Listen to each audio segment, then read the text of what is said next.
Estamos de volta com o podcast CMB, diretamente do 33º Congresso das Santas Casas de Misericórdia e Hospitais Filantrópicos.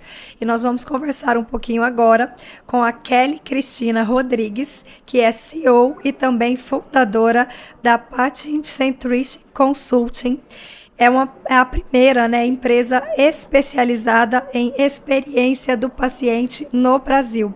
É um prazer receber você aqui, Kelly. Seja muito bem-vinda. Obrigada, Dani. Um prazer estar aqui em Brasília, né, vendo esse evento maravilhoso aí, super bem organizado. Então, prazer estar aqui batendo esse papo com vocês.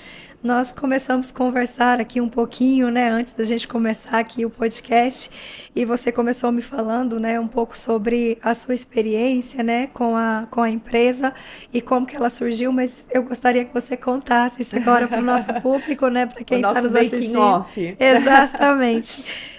Como que surgiu, a ideia de criar essa consultoria e de focar realmente na experiência do paciente?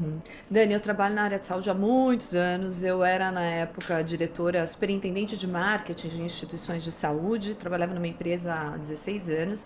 E nesse meio tempo, minha mãe era super jovem, tinha 58 anos, teve um câncer super agressivo. E a minha jornada como filha, como família, Sim. foi muito difícil. Minha mãe teve o diagnóstico, ela estava sozinha no quarto, o médico entrou e falou, olha, de acordo com... a senhora está com câncer. Minha mãe me ligou chorando, fui para o hospital. O médico disse assim para mim, de acordo com os estudos clínicos, esse tipo de paciente morre em 8 meses. Nossa. Então foram muitas questões que aconteceram que eu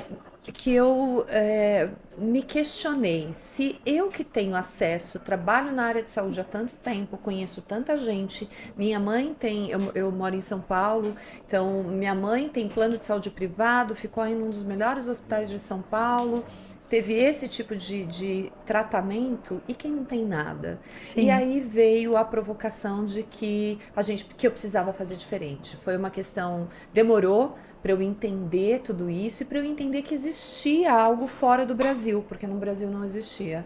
Por isso que a Patient Centricity é a primeira consultoria, a gente está completando do Brasil, a gente está completando 10 anos agora, em outubro. E aí eu fui estudar na Cleveland Clinic, que é um hospital que é referência mundial no tema. Mas a ideia da experiência do paciente foi isso, a gente trazer isso de uma forma estruturada. Quem trabalha com segurança e qualidade, por exemplo, acha que já faz experiência do paciente, mas para mim, a experiência do paciente, ela tem uma metodologia que são 3 pilares. Primeiro é o cuidado seguro, porque não adianta a gente estender o tapete vermelho e causar um evento adverso para o paciente. Mas só o cuidado seguro não vai garantir uma boa experiência. Então, o segundo pilar é o cuidado centrado, que é educar o paciente na patologia dele, dividir decisão clínica, Sim. engajar o paciente no tratamento e por aí vai. E o terceiro pilar é a excelência na jornada, e aí a gente entender a jornada clínica e não clínica, e onde ocorrem as experiências mais difíceis. Mas, só para encurtar, essa foi a ideia da Patient Centricity, Ela surgiu em virtude de uma dor, e ela é o meu propósito. Então, hoje ela é uma consultoria global, mas com este propósito muito claro. Uma coisa que eu sempre digo para os profissionais de saúde, que a gente precisa preparar a assistência para o dia que a gente precisar usar, porque um dia todo mundo vai precisar usar. Todos nós seremos pacientes um dia, né? E agora falando assim um pouquinho sobre a importância, da experiência do paciente para a qualidade do atendimento hospitalar como um todo, Hoje nós estamos aqui nesse congresso da CMB, onde o público do congresso é exatamente hospitais, santas casas, mas tem muitas outras empresas envolvidas aqui para que esse evento se desenvolva da melhor forma possível. E aí eu queria que você me contasse um pouquinho sobre isso, assim, na sua visão, qual que é a importância da experiência do paciente para a qualidade do tratamento, Eu acho, Dani, que a gente tem hoje 2 olhares diferentes. A gente tem muita gente falando de experiência do cliente, olhando muito mais o superficial, Sim. que está ali na satisfação, que está ali no NPS, não que isso não seja importante, mas quando eu falo de experiência do paciente, eu penso o como a gente pode fazer para oferecer melhores desfechos clínicos para os pacientes. Então, eu digo que todo paciente é cliente, mas nem todo cliente é paciente. Com certeza. Nós, como clientes, a gente, de qualquer tipo de serviço, a gente tem outros níveis de exigência. Quando você está verdadeiramente doente, você tem uma questão emocional ali muito complexa, né? Muito forte. E aí não adianta a gente olhar só uma coisa ou só outra coisa. Então vamos lá. Pela perspectiva do setor de saúde, de como sempre foi, a gente sempre olhou as coisas pelo ponto de vista técnico. Eu estou olhando, eu estou tratando daquela doença.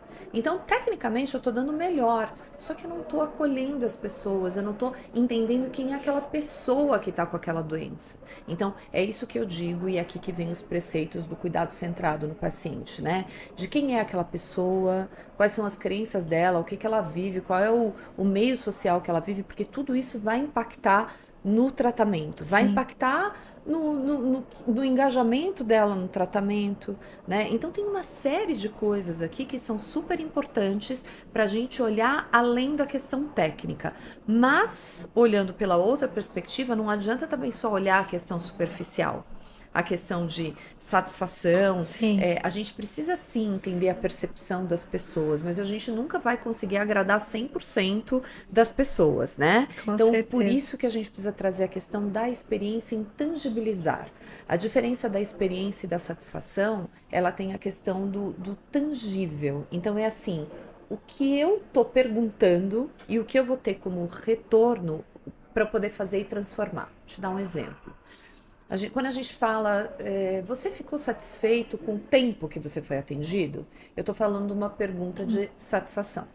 E aí a pessoa pode dizer sim ou não, mas eu não sei quanto tempo, o que aconteceu para ela não estar satisfeita. O que eu faço com essa resposta? Nada. O que eu tenho para transformar? Nada. Se eu perguntar quanto tempo você demorou para ser atendido, isso é uma pergunta de experiência, porque eu estou tangibilizando. Foram 15 minutos, 20 minutos, e depois eu posso perguntar quanto tempo você ficou satisfeito com o tempo que você foi atendido? Mas eu tenho aqui um elemento para entender que o que eu preciso trabalhar é a questão de tempo, de demora. É a questão de tal. Então é isso. Experiência é a gente tangibilizar as coisas, mas é a gente trazer aqui tanto o aspecto experiencial, como você olha da experiência do cliente, mas como você engaja o paciente no tratamento, como você trata o paciente para ter melhores desfechos clínicos. Perfeito. Quais desafios, assim, você acha que as instituições enfrentam, né, para implementar realmente programas de excelência em experiência do paciente? Porque você acabou de me dar um exemplo, né, que muitas vezes as pessoas talvez até confundam, né, a pesquisa de satisfação do cliente ali com a experiência, né? Mas a experiência realmente ela vai muito além, é muito mais profundo, né? E hoje, assim, com a consultoria, o que você percebe, né, das empresas que estão nesse processo, né, de implementar realmente sistemas que vão analisar ali a experiência, vão implementar, né, experiências de fato. O que é a maior dificuldade para eles hoje? O que impacta mais? O que impacta mais é a cultura organizacional. Eu vou te explicar. Quando eu falo dos 3 pilares estratégicos da experiência, acho que para tudo, gente, a gente precisa ter metodologia. Se a gente não tem metodologia, a coisa fica muito perdida, porque é uma mudança de cultura. E mudar uma cultura não é simplesmente a gente virar a chave, é uma coisa que demora um tempo. E quando eu estou falando da cultura, é a cultura da organização, da instituição, é a cultura do povo, das pessoas, né? As pessoas, os pacientes hoje ainda estão numa fase de transformação que estão falando mais ou querendo mais participar do cuidado, mas muitos deles deixam também isso para que o profissional de saúde resolva. Então a gente tem a cultura, o mindset dos profissionais de saúde, da instituição e da cultura do povo de uma forma geral. Vamos lá, a gente quando olha então a metodologia dos 3 pilares estratégicos, segurança, qualidade, cuidado centrado e excelência na jornada, o que suporta esta metodologia? Uma cultura que verdadeiramente olhe para as pessoas. Eu não posso falar uma coisa e agir de outra forma. Eu vou te dar alguns exemplos. A gente precisa, então, cultura, a gente precisa de uma liderança que apoie para fazer isso acontecer, e só desta forma eu vou conseguir engajar todos os atores envolvidos, que a gente chama de stakeholders, né? Sim. Então, os atores envolvidos vão depender de cada tipo de negócio. Então, num hospital que é corpo clínico aberto, ele tem o corpo clínico interno, ele tem o corpo clínico externo, que também é um cliente, Sim. ele tem a família, ele tem, enfim. Então, quem são todos esses stakeholders para eu entender tudo que importa para eles, para que eu possa ter serviços assertivos e para que este programa seja sustentável? E a quarta questão são as métricas. Quais as métricas que eu vou acompanhar para entender o que eu estou evoluindo? Então, o que pega normalmente é a questão da cultura, porque eu falo uma coisa e eu ajo de outra forma. Sim. E aí eu não engajo o meu colaborador. Eu vou te dar um exemplo. Na Cleveland Clinic, quando eles implementaram a experiência do paciente, isso aconteceu em 2008. Eles sempre foram um hospital referência mundial em cardiologia. Tecnicamente, sempre foram muito bem reconhecidos. Mas o que aconteceu? De uns anos, sei lá, né, nessa fase dos anos 2000, eles estavam reconhecidos como uma instituição tecnicamente muito boa, mas uma instituição que pouco empática. Então, assim, não me importa quem eu vou fazer o procedimento, quem eu vou fazer uma cirurgia cardíaca, mas quem é aquele paciente, pouco me importa. E aí eles começaram a perder pacientes, e eles vieram com a mudança da experiência do paciente, falando do patients first. O que é patients first? Pacientes em primeiro lugar. Sim. Eles definiram o que era isso. Então, era o cuidado seguro, cuidado de alto valor, segurança do paciente e satisfação do paciente. E eles passaram essa premissa a treinar a instituição inteira. Num determinado momento, isso aqui eu só vou dar um exemplo para vocês de como a cultura e a liderança determinam o que a gente pode efetivamente mudar. Sim. Num determinado momento, o CEO, que foi o Dr. Toby Cosgrove, que fez essa grande mudança, ele estava lá numa sala parecida com essa, toda de vidro, com a diretoria, e ele olhou pela janela e viu um paciente se arrastando para chegar no estacionamento. Ele falou, gente, a gente está falando patients first, pacientes em primeiro lugar, e é o paciente que tem que se arrastar para chegar no estacionamento? Está errado. Mandou mudar. E o estacionamento mais próximo era o estacionamento da diretoria e dos médicos. Bom, o que aconteceu? Na instituição começaram a falar patients first and doctors last. Pacientes em primeiro lugar e doutores em último. E um monte de médico foi embora. Só que este líder, este CEO, ele bancou isso. Sim. Então, ele fez com que isso acontecesse. E o que aconteceu depois? Teve gente que foi embora, teve gente que ficou descontente, teve gente que foi mudando. A cultura foi mudando ao longo dos anos. E isso fez com que hoje ela seja sustentável dentro da instituição.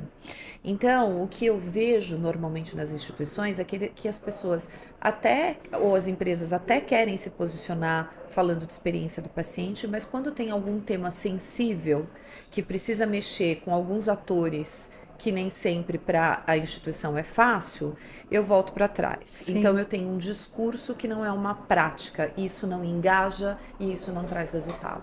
As pessoas percebem e elas acabam não encarando aquilo como o que elas deveriam realmente fazer, né? Exatamente. Ela tá vendo ali, mas não preciso, né? Exato. Se não tá fazendo, não é preciso. assim, ó, com a enfermagem a gente pode fazer isso. Com a enfermagem eu exijo da enfermagem que a enfermagem faça. Agora com o médico, veja bem. É um oncologista super importante aqui pra gente, que traz um monte de cliente. Não, deixa lá, não vamos falar nada. Exatamente. Isso, Dani, faz com que realmente eu não consiga fortalecer a cultura, porque nem sempre a gente não dá para fazer um omelete sem quebrar os ovos. Então Sim. tem hora que a gente vai realmente tocar em temas sensíveis. Eu não acho que a gente, quando faz uma mudança de cultura assim, a gente vai conseguir engajar todo mundo, mas a gente precisa começar. Sim. E a gente vai lá, comendo pelas beiradas, como eu sempre digo. Exatamente, começando devagarcinho, né? Kelly, nós estamos aqui no 33º, né, Congresso da CMB, e esse congresso ele tem esse foco muito voltado, né, para os hospitais filantrópicos, né? E eu queria saber de você em relação a isso, né? Assim, como a experiência do paciente ela vai impactar na sustentabilidade e na eficiência também desses hospitais, né? Muito bom. Dani, eu acho assim, a gente implementar determinadas coisas, elas custam. Eu Sim. sempre digo que fazer com dinheiro já é difícil, fazer sem dinheiro, então, uau! Mas eu posso te contar de alguns projetos. A gente implementou, por exemplo, a gestão da experiência do paciente na Santa Casa de Porto Alegre, Sim. que ao longo dos anos aí melhorou muito o NPS, muitos outros indicadores clínicos deles. Então, isso é muito bacana. Então, quando você realmente atua fazendo a mudança que você precisa fazer, você vai ter resultado para a sustentabilidade da instituição. Seja trazendo mais cliente, seja cuidando das pessoas da forma mais correta, porque quanta gente usa também de forma desregrada e várias outras coisas, seja tendo uma equipe mais coesa, mais eficiente. E nós fazemos todos os anos lá na Patient Centricity uma missão internacional para a Espanha, onde a gente visita hospitais que estão mais avançados em experiência do paciente, e a gente visita muitos hospitais filantrópicos. E a gente vê hospitais de primeiríssima linha, de Sim. ponta, com uma mentalidade muito diferente. Eu vejo, e fica aqui uma dica, eu tenho falado muito disso ultimamente, o quanto a gente precisa co-criar com os diversos atores, para a gente criar soluções.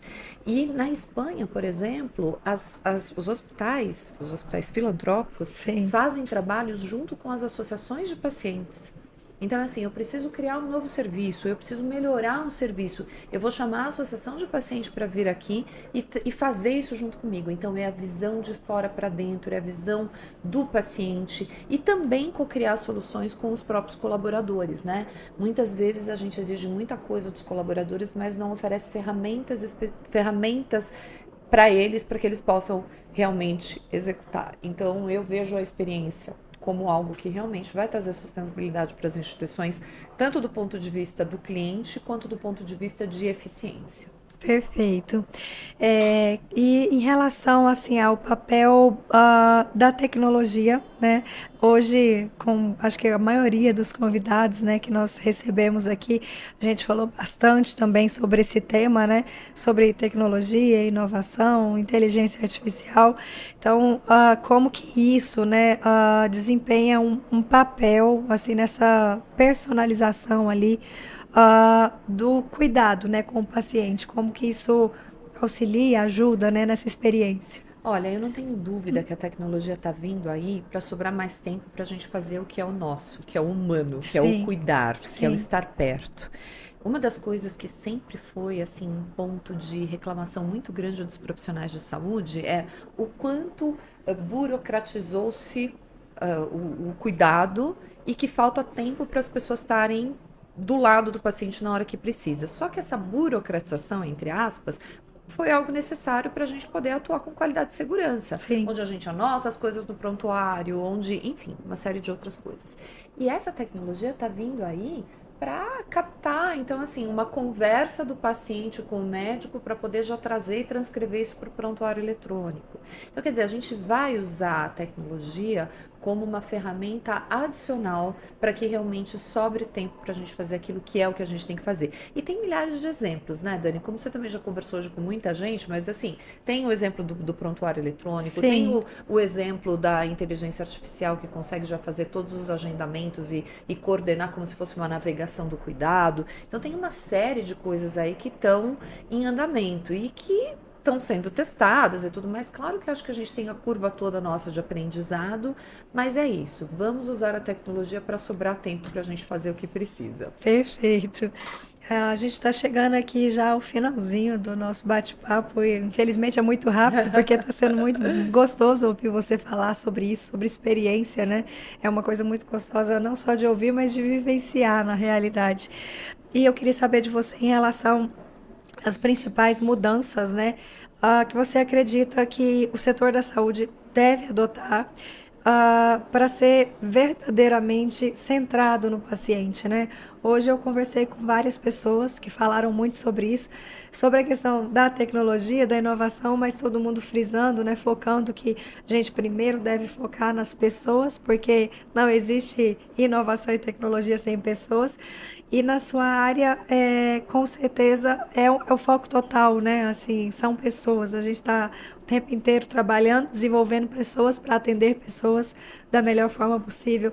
E aí, como que você vê nessas mudanças, assim, o que você me falou sobre a questão da cultura, que é uma dificuldade, uma trava ali, né, para que isso se desenvolva da melhor forma, mas como que você enxerga assim, as principais mudanças que esses hospitais devem começar a pensar, a implementar, mesmo que seja aos pouquinhos, devagarinho, para que isso realmente funcione? Primeiro, a gente precisa que a alta liderança entenda a importância estratégica da experiência do paciente, que a gente iguale isso à qualidade clínica. Quando a gente pergunta hoje qualquer padrão de serviço não negociável com qualquer instituição de saúde, para mim, a única coisa que é o cuidado seguro. Se tiver alguém que estiver fazendo alguma coisa que não seja seguro, vai dar problema, Sim. Né? Mas a gente precisa trazer essa qualidade clínica junto com a questão da experiência do paciente. Então, a alta liderança precisa entender por que isso é estratégico. Por que isso vai ser sustentável? E eu vou te dizer por que isso vai ser sustentável, porque isso é o que vai trazer mais recurso para a instituição, vai trazer mais clientes, Sim. vai fazer com que o meu time trabalhe melhor, porque eu não tenho como entregar uma boa experiência sem eu cuidar da experiência do meu colaborador. Sim. E isso vai trazer o retorno para a instituição. Então, a primeira coisa é a alta liderança entender o quão isso é estratégico, para depois a gente poder trabalhar as outras questões. A gente só vai mudar a cultura com uma liderança que entenda isso, que faça com que os seus líderes também atuem dessa forma, para a gente poder cascatear e entender aqui o que a gente vai ter como benefício. E o que eu sempre digo, Dani, é assim, olha, comecem pequenos. Vocês não precisam estruturar uma coisa gigantesca, mas entenda qual é, de repente você tem ali um ponto de dor, a emergência. A emergência sempre é um ponto de dor. Sim. Então vamos trabalhar a experiência do paciente na emergência, vamos co-criar, vamos escutar o paciente, vamos escutar a família, vamos escutar o colaborador, vamos trazer todas essas questões apontadas para uma solução em conjunto com todo mundo. Sim. E aí, outra dica que eu dou é sempre faça um retrato de qual é o teu indicador nesse momento. Muita instituição diz, eu nem tenho indicador para isso. Faça algo qualitativo, tire uma foto do que é agora, para que depois que você implemente uma solução, você entenda o que você está evoluindo. Eu acho que são pequenas dicas que fazem toda a diferença. Lá na Patient Centricity, no site da Patient Centricity, no Instagram, tem um monte de informação, um monte de dica. Eu deixei também aqui na minha apresentação um QR Code com dicas. Então, acho que é interessante para que as pessoas saibam por onde começar. Se você quiser deixar, né, o site, a rede social, a gente vai colocar também no programa. Deixo com vocês. Muito obrigada, Kelly. Foi um prazer receber você aqui, né, no podcast da CMB, falar sobre um tema, né, um assunto tão relevante, tão importante, porque acho que experiência, né, ela é tudo, é o que você falou. Acho que se a gente tem uma boa experiência, não só no hospital, na área de saúde, mas acho que isso serve para tudo, né? Para qualquer empresa, para qualquer negócio. A experiência é que vai ditar se você realmente vai ter, fidelizar aqueles clientes, pacientes, se você vai ter novos, né? Então, a gente volta a utilizar um serviço, comprar um produto pela experiência anterior. Com certeza. Então é isso que a gente precisa passar. E só para finalizar, Dani, acho que o nosso propósito e é isso que a gente precisa pensar. A gente precisa preparar essa assistência para o dia que a gente precisar usar ou para o dia que as pessoas que a gente ama precisarem usar. Exatamente. Porque é o que nós falamos agora há pouco. Um dia todos nós seremos pacientes. E como que vai ser a nossa experiência nesse momento, né? Isso mesmo. Então, te agradeço demais por essa conversa, né? Eu sei que você está voltando já hoje, né? Já com viagem marcada. Mas muito obrigada por tirar esse tempo, vir aqui conversar com a gente. E eu espero que a experiência aqui no Congresso tenha sido boa para você. Foi uma ótima experiência. Prazer, foi um ótimo papo. Muito obrigada e até a próxima. Até.